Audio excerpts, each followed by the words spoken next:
O ego não desaparece quando você começa a se conhecer. Ele apenas aprende a usar palavras mais bonitas. Vivemos uma era em que é fácil parecer evoluído. Você reposta frases de Marco Aurélio, medita alguns minutos, lê livros sobre espiritualidade e fala sobre equilíbrio, frequência, autodomínio.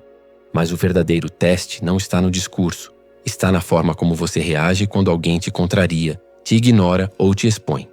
Porque é exatamente nesses momentos que o personagem sábio se desmonta e o ego reaparece com nova máscara, agora, não como vaidade comum, mas como vaidade espiritual. O ego não morre com o autoconhecimento. Ele apenas se adapta. Antes ele queria ser admirado pela aparência. Agora, quer ser admirado pela consciência. Ele não busca mais aplausos pelo corpo, mas pelo caráter. Ele quer ser visto como diferente, desperto, profundo. E é justamente essa sutileza que torna o ego espiritualizado tão perigoso, porque ele usa o próprio discurso da sabedoria como escudo. Não é humildade quando você quer que os outros percebam o quanto você é humilde. É o ego dizendo, olhem como eu não me importo com a opinião dos outros. E no fundo, é exatamente disso que ele se alimenta, da validação disfarçada de iluminação. A busca por evolução virou para muitos um novo tipo de vício. Um vício mais sofisticado, mais elegante, mais socialmente aceito. O vício de parecer sábio. Você percebe isso quando alguém cita frases filosóficas sem vivê-las, quando corrige os outros em nome da consciência, ou quando publica textos profundos esperando secretamente ser elogiado pela profundidade. O ego é inteligente. Ele entende o jogo. E se antes ele precisava de status, agora ele quer autoridade moral. Ele quer ser o professor do despertar, não o aluno da experiência. A psicologia chama isso de identificação espiritual do ego. É quando a pessoa constrói uma nova identidade em torno do crescimento pessoal, mas inconscientemente repete o mesmo padrão de busca por validação. Não é evolução quando o que te move é o desejo de parecer evoluído. É fácil enganar os outros. Difícil é perceber quando você está enganando a si mesmo, quando o seu discurso é verdadeiro, mas a sua motivação é egocêntrica. Talvez o ego nunca queira te destruir. Ele só quer te manter no centro da história, mesmo que a história agora fale sobre espiritualidade, serenidade e sabedoria. E o mais irônico é que quanto mais você tenta parecer desperto, mais o ego se sente vivo. A sabedoria real não precisa provar que é sábia, ela simplesmente é. E é nesse ponto que o parecer começa a morrer, e o ser começa a nascer.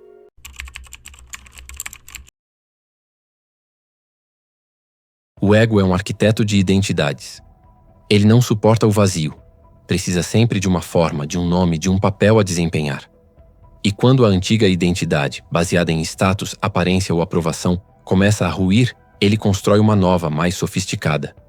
A identidade do ser consciente. Agora você não é mais o personagem que quer ser admirado. Você é o personagem que quer ser desperto. E o mais perigoso é que essa máscara é quase perfeita. Ela fala de humildade, prega empatia, cita sabedoria. Mas o olhar ainda busca reconhecimento. A fala ainda espera aplausos. E o silêncio ainda é usado como forma de se destacar. Como quem grita, vejam como estou em paz. Um dos disfarces mais sutis do ego espiritualizado é a busca por pureza. A tentativa obsessiva de eliminar o ego, o negativo, o denso. Mas paradoxalmente, essa busca vira uma guerra interna contra a própria humanidade. A pessoa começa a se afastar das emoções, a rejeitar a raiva, o medo, o desejo, e passa a viver num personagem de ser elevado, desconectado da realidade emocional. Ela confunde evolução com anestesia.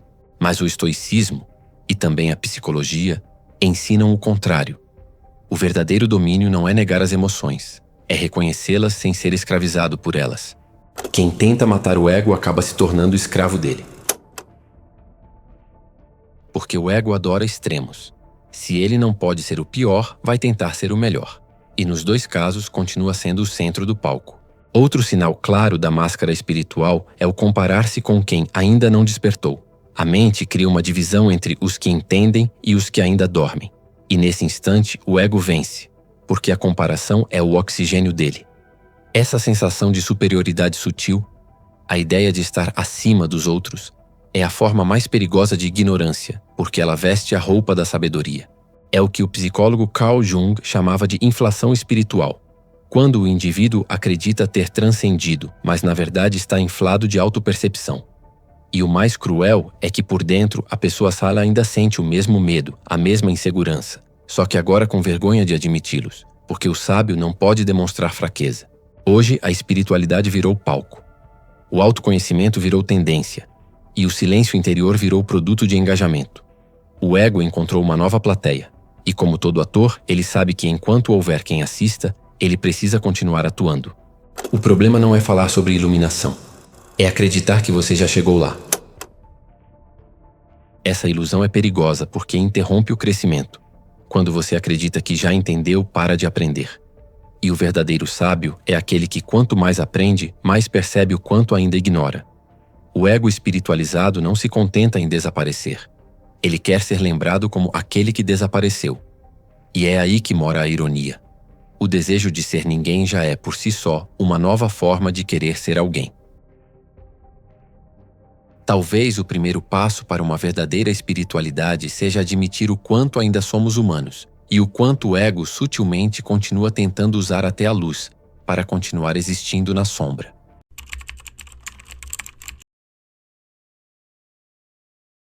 Chega um momento em que o personagem sábio começa a rachar. Você percebe que repetir frases bonitas não traz paz, que citar filósofos não cura suas feridas, e que todo o seu discurso de equilíbrio pode ser apenas uma tentativa de esconder o caos que ainda existe dentro de você. O ego espiritual não quer se curar, ele quer parecer curado. É nesse ponto que a máscara começa a pesar. Você percebe que por trás da serenidade forçada ainda há raiva. Por trás da empatia aparente ainda há vaidade. E por trás do discurso de amor ainda há medo de ser rejeitado. E é aí que começa a queda necessária, a travessia entre o personagem e o verdadeiro eu. A psicologia chama de sombra tudo aquilo que você rejeita em si mesmo, as partes que prefere negar, esconder ou projetar nos outros. A raiva que você condena, o ciúme que disfarça, o orgulho que nega.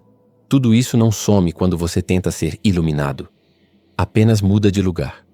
E quando o ego espiritual tenta eliminar o lado sombrio, ele apenas o empurra para o inconsciente, onde cresce silencioso até um dia explodir. Por isso, o verdadeiro sábio não foge da sombra. Ele senta com ela. Ele a observa, sem disfarces, sem justificativas, sem máscaras. Enfrentar a sombra é admitir que você ainda não é aquilo que prega ser. É doloroso, mas libertador. Porque nesse confronto, você para de atuar e começa pela primeira vez a ser honesto consigo mesmo. E quando o ego espiritual tenta eliminar o lado sombrio, ele apenas o empurra para o inconsciente, onde cresce silencioso até um dia explodir. A mente moderna confunde sabedoria com superioridade. Mas o sábio verdadeiro é aquele que tem coragem de se ver pequeno. É o homem que reconhece: ainda sou egoísta, ainda sinto inveja, ainda caio nas armadilhas do orgulho. Não como confissão de culpa, mas como ato de lucidez. Porque só quem reconhece a própria sombra é capaz de não ser dominado por ela. Marco Aurélio dizia: você tem poder sobre sua mente, não sobre os eventos externos. Mas o que poucos percebem é que o maior evento externo é o seu próprio ego tentando controlar quem você aparenta ser. Enquanto você busca parecer sábio, o ego vence. Quando você reconhece que ainda é aprendiz, o ego começa a perder força. O encontro com a sombra não é bonito, nem poético. É um espelho que te mostra o que você não quer ver. Suas intenções reais, suas fraquezas, sua necessidade secreta de ser admirado por não precisar de admiração. E é justamente nesse paradoxo que nasce a verdade. Porque a autenticidade não é um estado de perfeição. É um ato contínuo de vigilância sobre si mesmo. Você não se torna sábio quando vence o ego. Você se torna sábio quando reconhece que ele sempre estará ali, esperando uma brecha para voltar.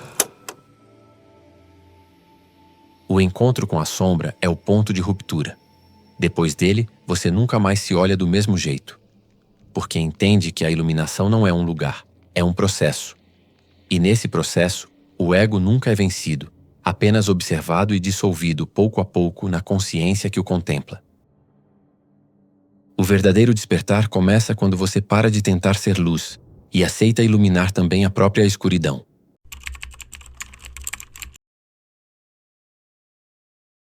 Há um momento em que o personagem espiritual se cansa. Cansa de sustentar o papel, de falar bonito, de parecer equilibrado o tempo todo. Cansa de medir palavras para não parecer negativo, de conter emoções para não baixar a vibração. E quando o personagem finalmente desaba, algo curioso acontece. A paz que você fingia ter começa pela primeira vez a ser real. A alma respira quando o ego se cala. A verdadeira liberdade não é ser sábio, é poder ser humano, sem vergonha disso. É poder sentir raiva sem perder o centro. É poder errar sem precisar justificar. É poder existir sem precisar impressionar. Quando o ego espiritual cai, o silêncio volta a fazer sentido. Você percebe que não precisa mais de palavras, de símbolos, de frases de efeito. A busca não é mais por superioridade, mas por presença. A serenidade deixa de ser performance e vira consequência. O autodomínio deixa de ser discurso e se torna prática diária. E a espiritualidade deixa de ser um conceito, para se tornar modo de viver. O sábio então já não é aquele que parece iluminado, mas aquele que mesmo em meio ao caos consegue ouvir o próprio silêncio. Você não precisa provar que é luz, basta não ser mais escuridão. A humildade não é se diminuir diante dos outros, é simplesmente não precisar mais se engrandecer. O ego tenta brilhar, o sábio apenas existe. Ele não busca aprovação nem se defende de críticas, não tenta ser admirado, nem se preocupa em ser compreendido, porque já entendeu que nenhum rótulo o define, nem ego, nem espiritual, nem sábio. Essa é a verdadeira autossuficiência da alma, a leveza de não precisar parecer nada para poder ser tudo. Quando você para de tentar ser alguém, descobre que já é. O ego não morre em meditações, retiros ou frases de efeito. Ele morre aos poucos, toda vez que você se observa sem julgamento. Toda vez que escolhe o silêncio em vez da necessidade de ter razão. Toda vez que é honesto consigo mesmo, mesmo que isso te doa. E talvez essa seja a única iluminação possível. Não uma fuga do humano, mas uma reconciliação com ele. O ego quer ascender, a consciência quer compreender. E quando essa compreensão chega, o jogo acaba, porque o ego só vive enquanto você tenta vencê-lo. Quando você o observa sem lutar, ele não tem mais palco. A liberdade de não parecer é o fim da ilusão. Você não precisa mais fingir ser sábio, porque já entendeu que o verdadeiro saber é silêncio. O verdadeiro mestre não fala sobre o caminho, ele caminha. E talvez a sabedoria esteja exatamente nisso, em não precisar provar que é sábio, em não precisar vencer o ego, apenas vê-lo e seguir em frente. O ego quer parecer, a alma apenas é. Se este vídeo te fez pensar, talvez o ego tenha se sentido exposto. E isso é bom. É sinal de que você ainda está desperto o bastante para observá-lo.